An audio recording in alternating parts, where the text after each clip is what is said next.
Good afternoon and welcome to the NEPA Thrives Workforce Barrier Summit addressing obstacles in recruitment and retention, sponsored by the Scranton Area Community Foundation. We are excited to bring you to our transportation presentation of our Zoom series.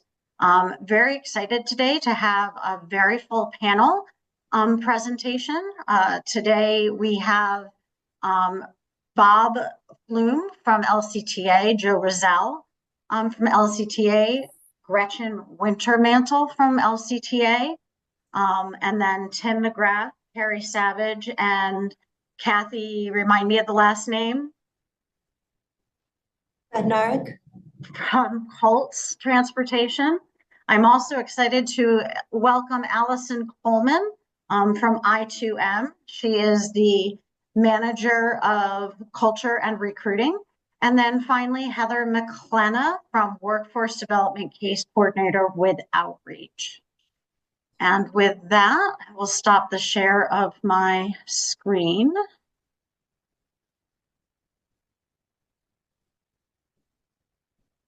I'll go ahead and do the script. So good afternoon, everyone, and welcome. We're thrilled to have you join us for this important discussion.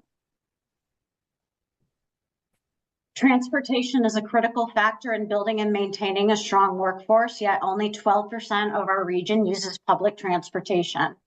Meanwhile, 70 to 80% of the US population commuting to work will still face a significant challenge connecting high qualified individuals who may lack access to vehicles or reliable public transportation with open positions. The Federal Reserve Bank has done extensive research that demonstrates how patterns of employment and public transit affect job access, economic development. Practitioners and private firms alike can play an important role in driving equitable economic development by considering the extent to which prospective employers can access new employment locations. And with that, I will hand it over to our panel facilitator for today, Vivian Williams. Welcome, Vivian.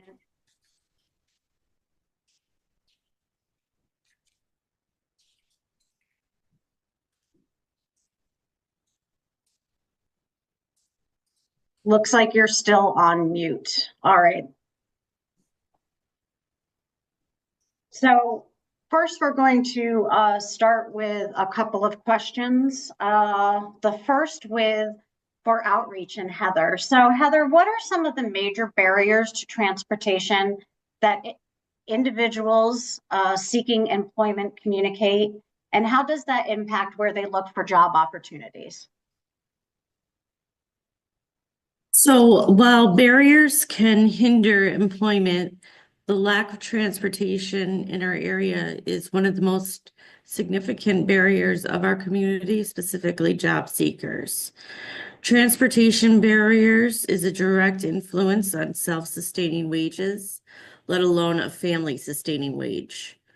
With low wages and inflated costs, people are not typically able to afford a reliable vehicle. Job seekers without a vehicle are left to look for employment at businesses that are within bus routes or walking distance of their residence.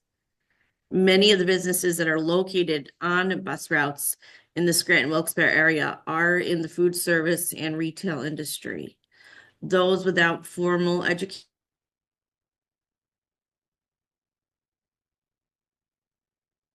are forced to work in these positions are generally not high-paying positions and do not result in a realistic living wage. The individuals relying on public transportation are competing with those that are fortunate enough to have vehicles and therefore are more dependable in the eyes of employers. Some of the barriers in obtaining reliable transportation is the initial cost of purchasing the vehicle, the high gas prices, no credit or poor credit, or no driver's license. While gas prices are not something that an individual can change, however, credit and a driver's license is something that outreach has been able to address and in many cases eliminate. Later on in this presentation, I'll talk about the Ways to Work program that I manage and what is offered to the outreach participants, and to address many of those transportation barriers.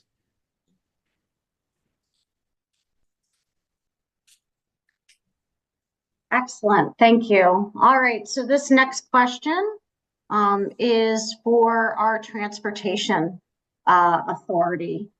And either organization can answer. So connecting the workforce to employers is often seen as the responsibility of public transportation when access to a vehicle is not an option.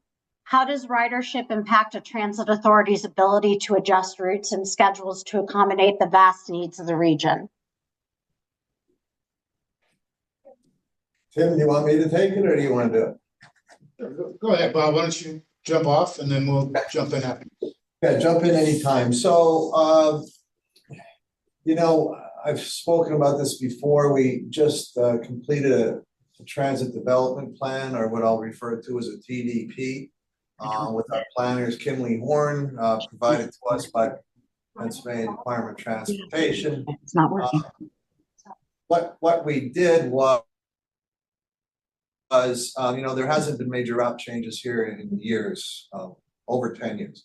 So it was time to take a snapshot at our service area and see where the ridership is, where service is not picking up those who need it, who need the service. So what we did was we worked with Kimley Horn and we came up with our transit changes. We made some major changes. We shifted some service from areas that were lacking ridership. We couldn't justify ridership. We put it in areas that did. We changed some times, etc.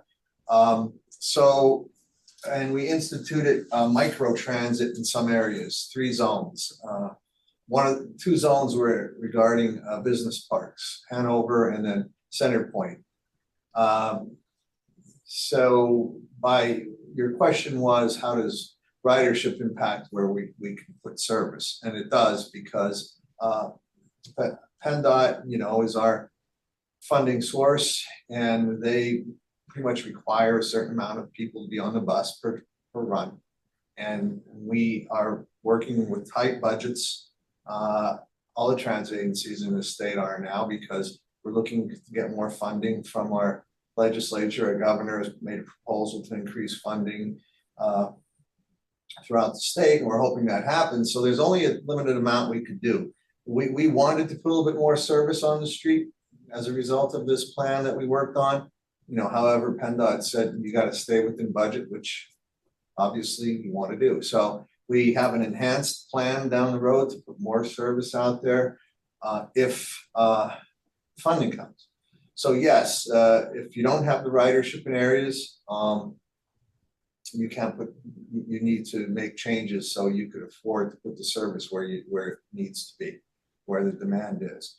And we did put microtransit service into the business parks to help out there. Our microtransit, since we started in November, is doing very well. We're doing over 100 trips a day right now. It's lacking in the business park, more so Center Point. The residential areas in Glen Lyon and Nanticoke and even Hanover are doing better than the Center Point. So we're going to start working there a little bit more come the spring and try to promote it, meet with our business partners out there and see how we could get more people to use it. But we have to expand a little bit with some more drivers and some vans. I hope in that the transit development plan that you're talking about, Tim, do you want to talk a little bit about that process and how you're moving towards that? Certainly. First, I would say that our peers at LCTA, due to their expertise and professionalism, are ahead of us in many facets, and to them, they deserve kudos for the work they're doing. Before going forward, I would just come back a little bit to Heather's statement that the majority of our routes being in areas where primarily servicing retail or food service. I would just clarify that we do service all the major employers in Lackawanna County, so we do have trips. What I would point out, though, or would obviously, accept the fact that we're probably not servicing them enough.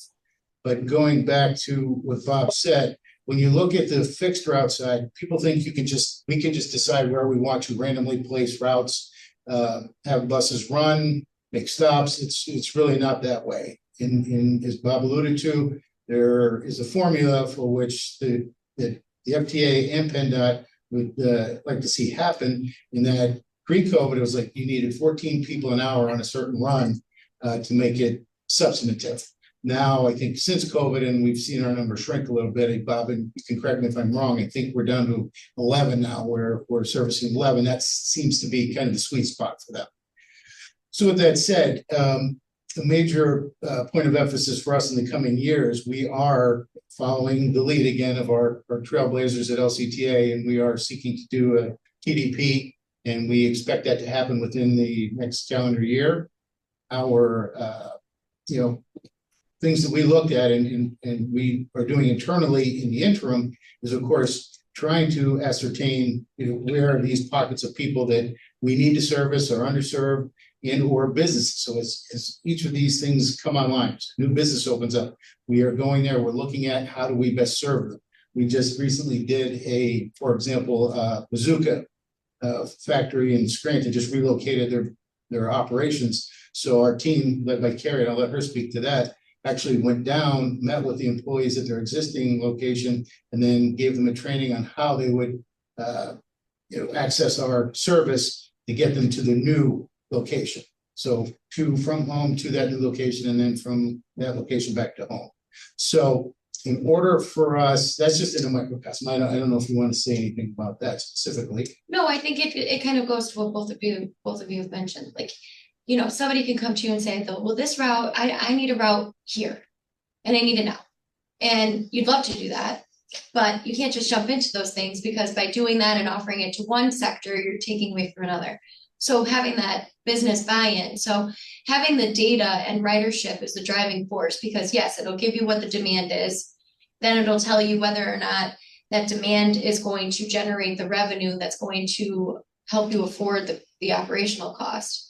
And then on top of that, all that data and that, analysis on ridership will tell you whether or not there are redundancies, inefficiencies, overserved versus underserved, and really the target is moving. So you have to have that flexibility, but the ridership is going to be the driving force.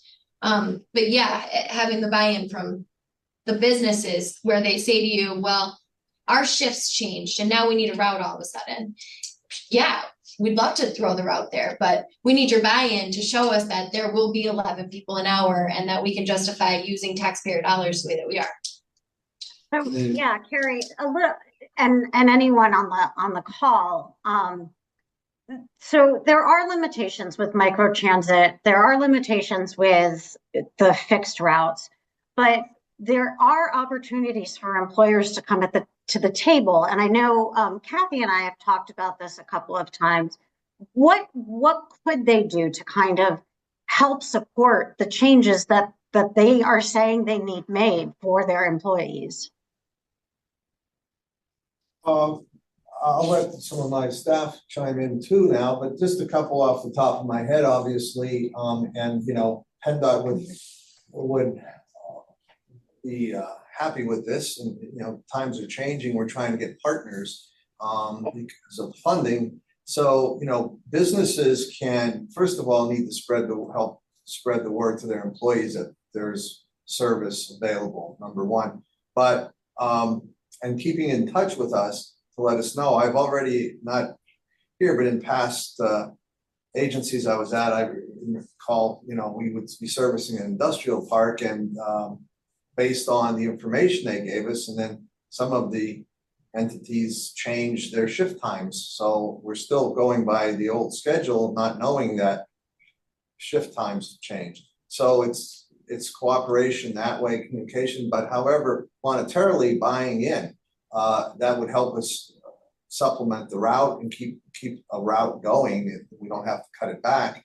But if that's some way the businesses would help support that route monetarily, and it could be by just buying X amount of passes from us per month and guaranteeing us that these passes would be bought, and that there's going to be the right, even there's gonna be that ridership. There's several different ways to monetarily do it. I don't know if I think, some of the things that the businesses can help us with is getting the word out to the employees. I mean, I'm not sure if any of you, as your employee welcome packet, have LCTA bus service in, or you joining for Colts. I think a lot of it is some of the employees, or a lot of the employees, don't even realize that it exists or that they can use that to get to work. The microtransit that we've implemented in November is doing well, but it's fairly new. If you look at before with our bus routes, we only serviced for Center Point about a third of it. These industrial parks, they have long meandering roads, they're hilly, they're tough for buses to get in and out of. Now with the microtransit, we service the whole area, and it's on an as-needed basis.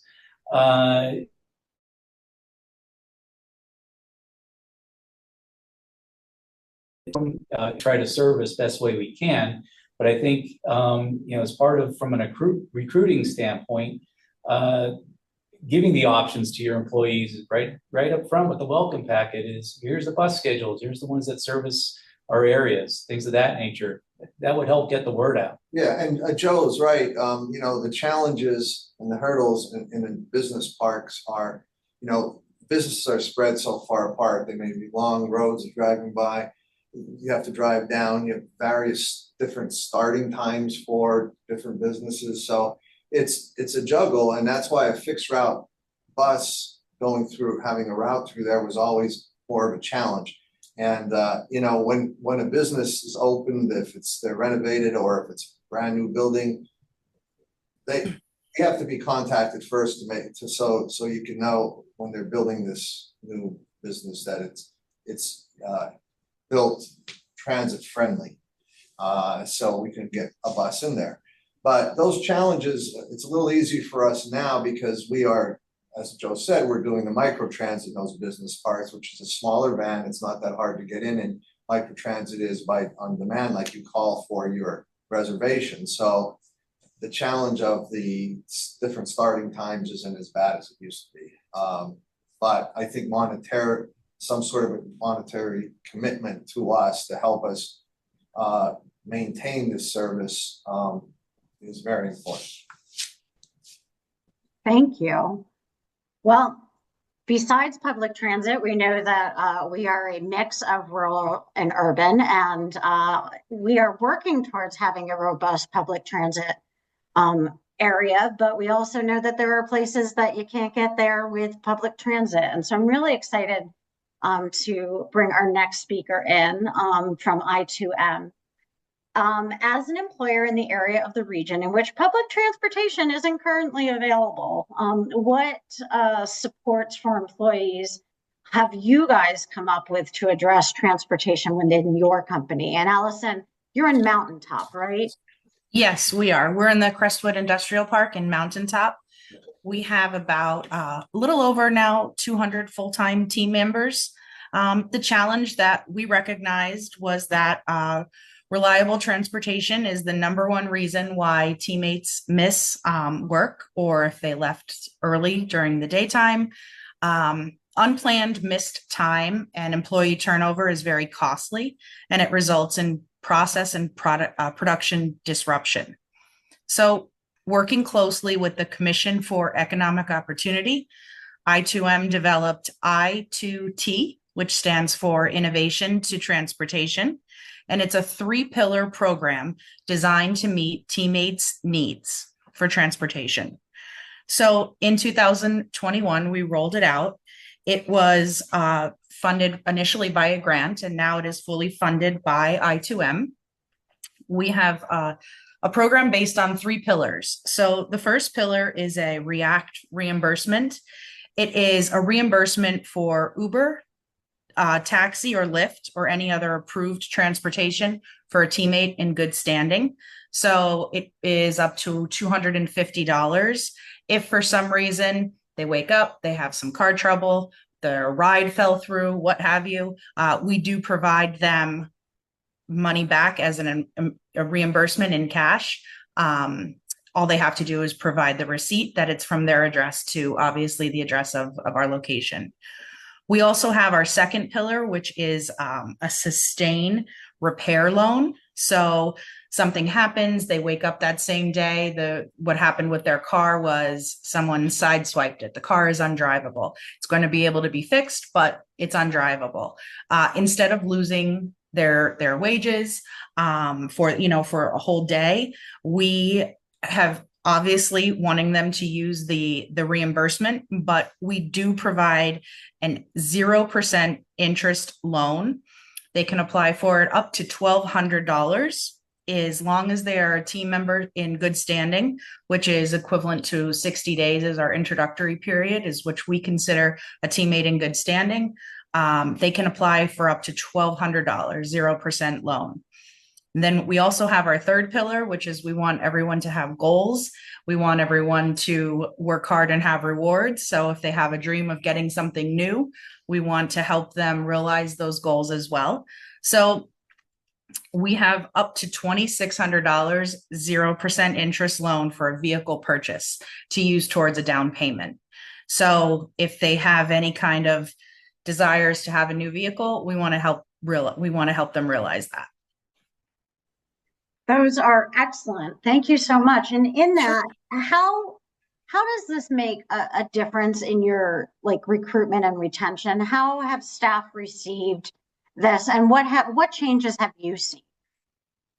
Sure. So just in the reductions of call-offs because of the lack of the public transportation, there are quite a few teammates that do they would carpool together, which is great. But if that doesn't necessarily work, or if they're living in the same household and we have family members that work here, if something happens and one is ill, it's a tremendous amount. It's actually, I have the total for 21 to 20 years, 2021 to 2022, and it was a 42% plant-wide reduction in call-offs. So it was absolutely amazing.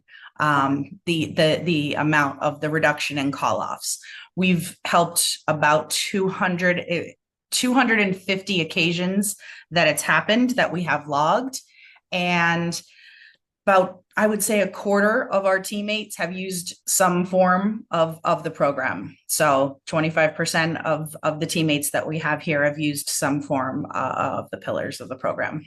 That's excellent. Wow. And that started with a grant, but how long did it take you to move from that grant phase into being able to fund this yourselves as an organization?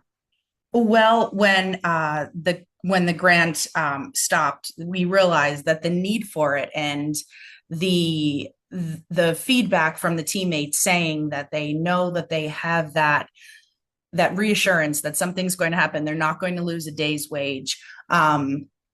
It makes all the difference in turnover, and it makes all the difference. We see the importance of it. So Alex made the decision to, just make sure that we still have these programs no matter what. So excellent. Thank you so much. Sure.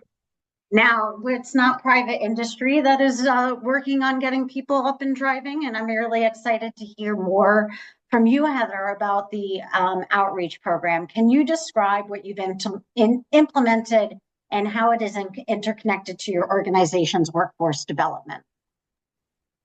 Sure. As I mentioned earlier, outreach is in its second term, managing the Successful Ways to Work program, which is a low-interest automotive loan backed by outreach. The purpose of the program is to allow those individuals that are otherwise using public transportation the opportunity to purchase a vehicle. Pre-owned vehicle. Individuals that apply do have to meet a couple of different requirements.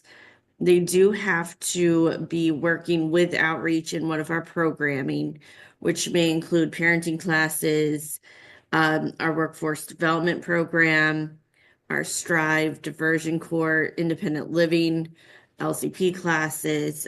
We have a variety of different programs available.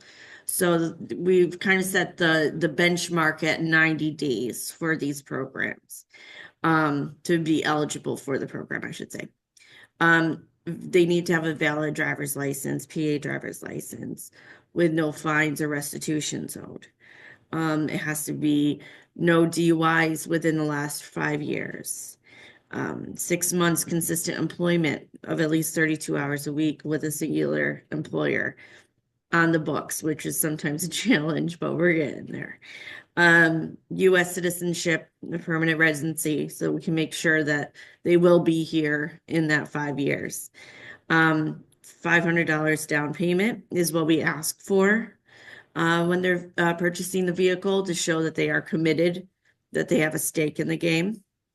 And as I mentioned before, credit is not a factor in the approval of the loan.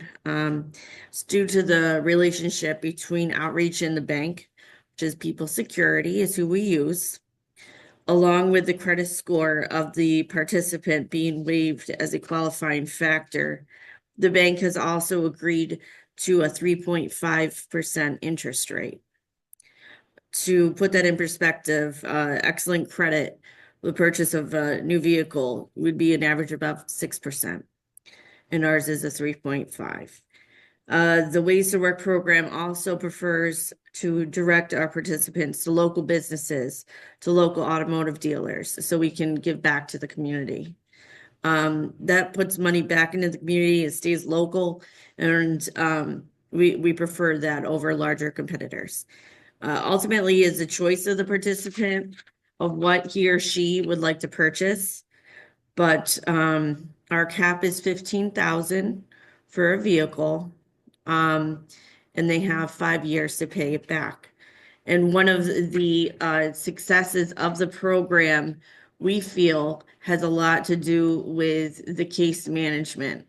So we, as a company, kind of, I would say, help them along the way from the process of going to pick out the vehicle, to selecting that vehicle, to the bank, to back to the automotive dealer. So we really, even insurance, we have a board member that is familiar with insurance. So it's explaining all the details of the process and really walking through it from start to after 5 years. So we will be with these participants for 5 years. Some of the incentives that we have for these individuals are gas cards, AAA membership if they're good standing with the loan after 6 months. A lot of our programming is based towards families. So if they do have a family, we provide a purchase of a car seat, and we make sure that they are provided this opportunity to help their families sustain. It is a risky decision to embark on this program due to the overwhelming abundance of individuals with potential to excel given the chance. We've seen success with this program, and I've worked with individuals and gotten to know their commitment. Once we've had an individual that was given this opportunity. He started out as a cook in a restaurant, and now he is fortunately he's working at a company as a case manager, as a counselor for drug and alcohol rehabilitation, and he runs these group homes, which at one time he needed help himself. So it's great to see this revolution that he's had and from start to finish, and we continue to work with him. Funding for this program is similar to that was spoken about before, that we are funded through a grant from the foundation, also People Security Bank, and then our annual fundraising events. So outreach does have some stake in the game as well. But out of the 8 cars that we have sold as of March of 2024, we've only had one in which that we had to put any money out towards at all. So we are very thankful for the opportunity, and all those individuals that have received a vehicle have been very grateful for the opportunity and have seen so many lives changed because of this. Thank you so much.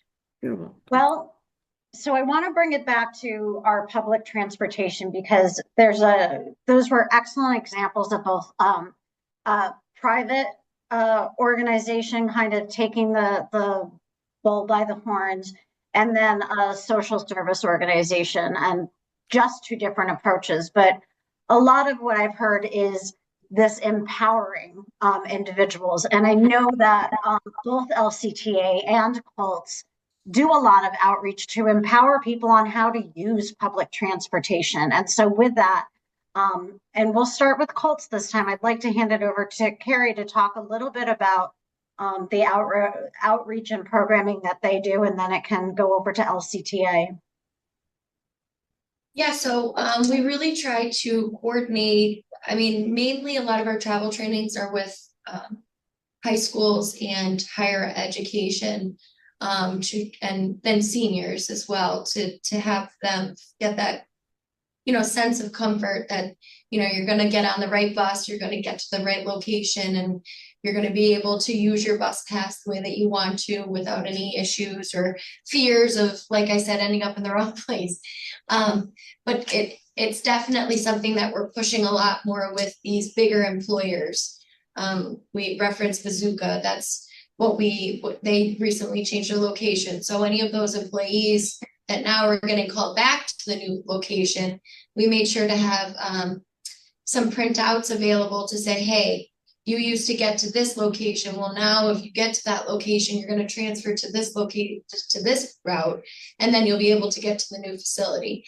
And we have those printouts available for them to keep with them, as well as a rider guide, purchasing passes, getting on the bus, how to behave on the bus.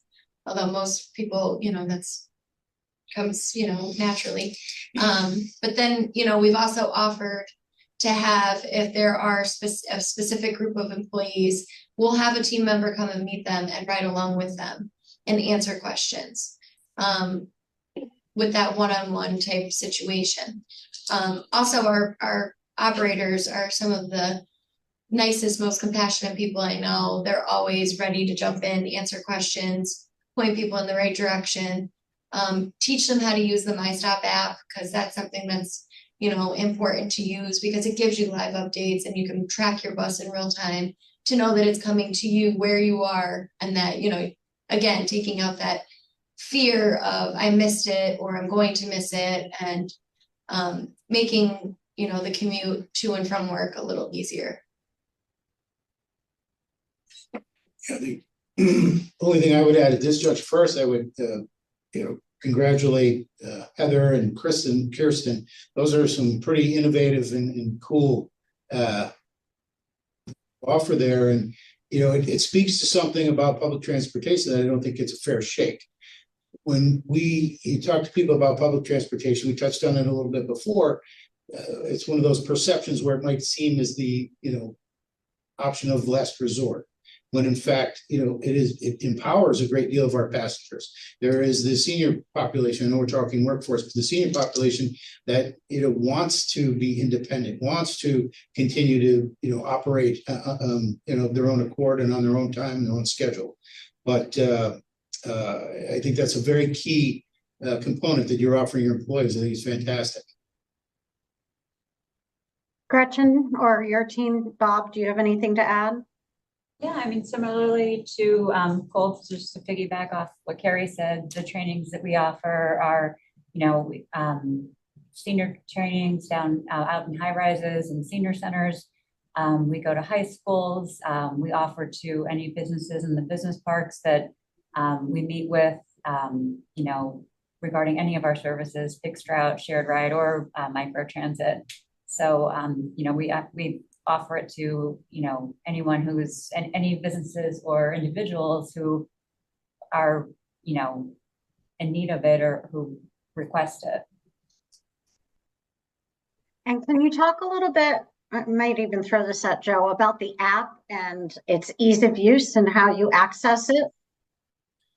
Sure. The MyStop app which now is in all the transit agencies of Pennsylvania. It's been at least a 5-year process, but it's done by a Pennsylvania company called Avail. PennDOT commissioned for the agencies to get on that. And basically, it's an app that you can download onto your phone. You can get it from either the Google Play Store or the Apple Store.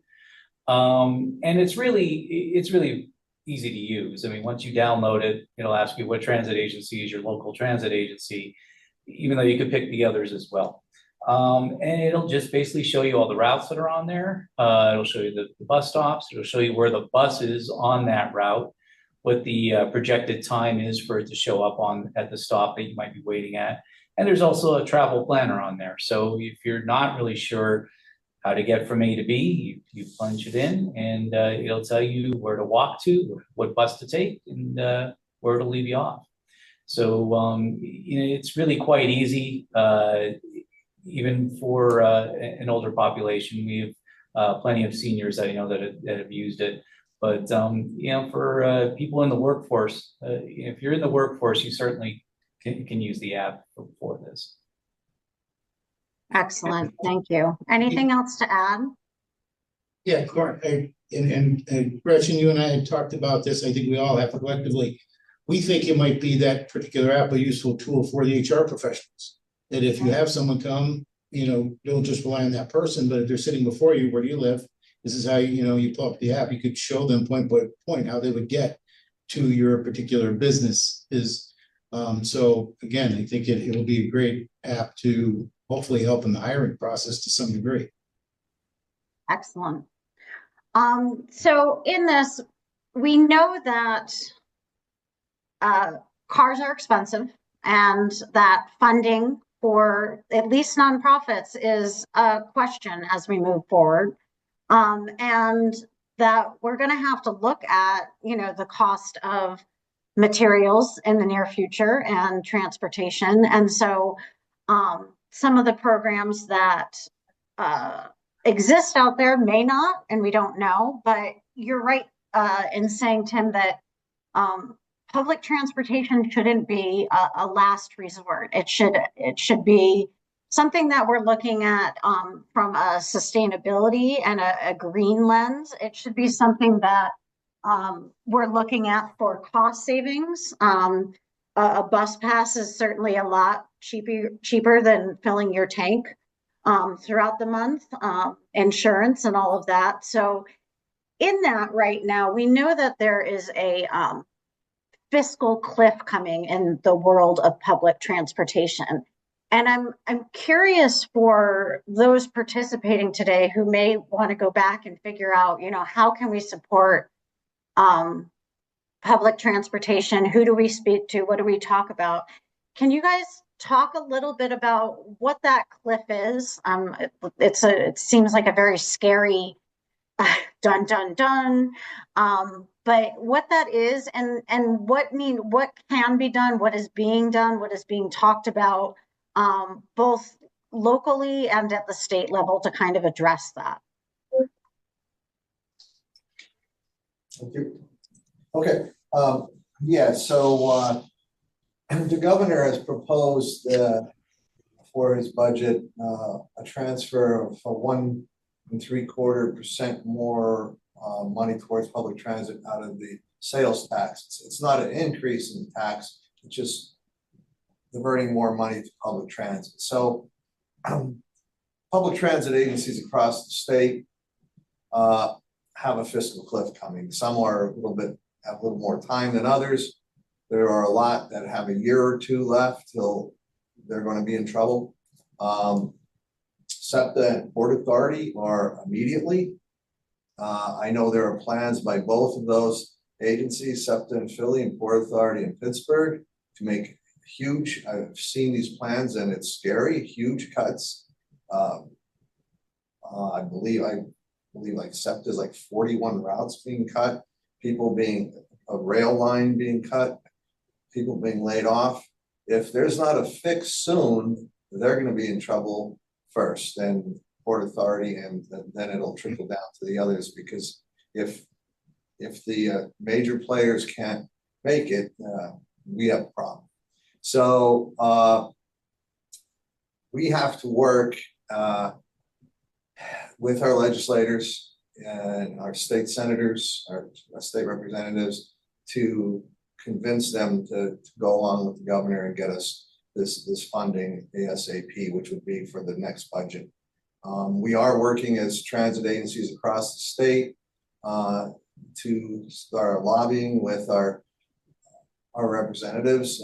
We need to get the public involved. You know, shared ride is another issue that where we transport seniors, et cetera, on our vans. Most agencies in the state have to take money. Just about everyone has to take some amount of money. I was just with several directors the other day on our funding committee, and there are agencies that are taking $1 million out of their fixed route budget to balance shared rides. So that's another area that needs to be fixed. And I know PennDOT's working on that. They have some preliminary plans, but that takes a while. But what we need to do is get to the representatives and show them, you know, some testimonies from our riders, from our seniors up in the hinterlands, up in the some of the counties that don't have may not have fixed route, but they have shared ride.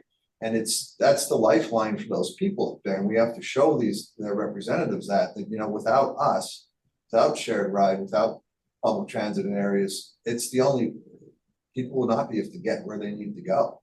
And it's their lifeline, especially in those counties that don't have regular bus service. So we have a work cut out for us, but we have to work hard, and we really need to get something through with this year, because it's serious. Thank you. Anyone else? So with that, I will open it up to the participants today. If you would like to put a question in the chat or come off of mute and ask a question, we would love for you to do that.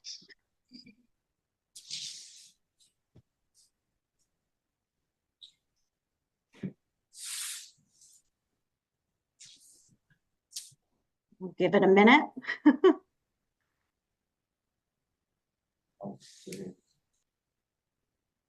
Okay, well, if there are no more questions, there might be. So thank you, very informative, it says. If there are no more questions, I think that we're gonna wrap up. In this, what I would say is that